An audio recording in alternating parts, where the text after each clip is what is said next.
when I think about and remember how there was no way out and you rescued me.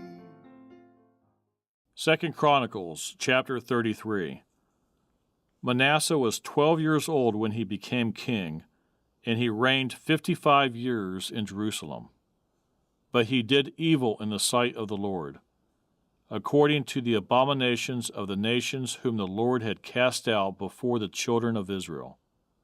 For he rebuilt the high places which Hezekiah his father had broken down.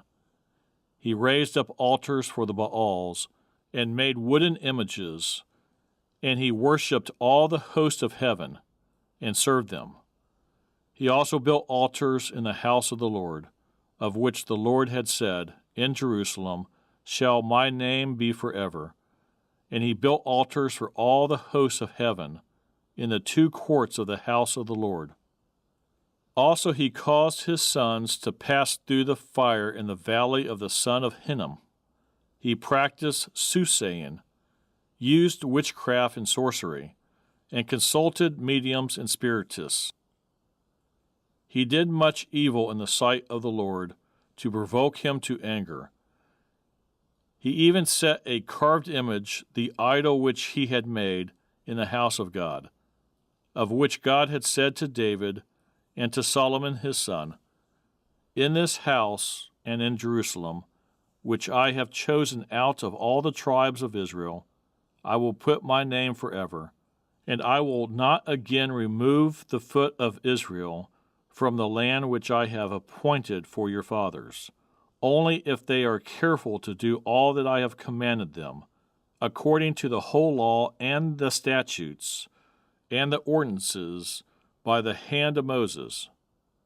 So Manasseh seduced Judah and the inhabitants of Jerusalem to do more evil than the nations whom the Lord had destroyed before the children of Israel. And the Lord spoke to Manasseh and his people, but they would not listen. Therefore the Lord brought upon them the captains of the army of the king of Assyria, who took Manasseh with hooks, bound him with bronze fetters, and carried him off to Babylon.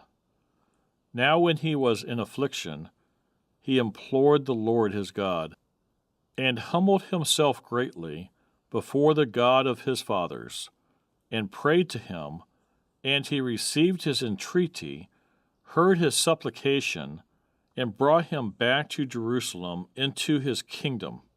Then Manasseh knew that the Lord was God. After this he built a wall outside the city of David, on the west side of Gihon, in the valley, as far as the entrance of the fish gate, and it enclosed Ophel, and he raised it to a very great height. Then he put military captains in all the fortified cities of Judah.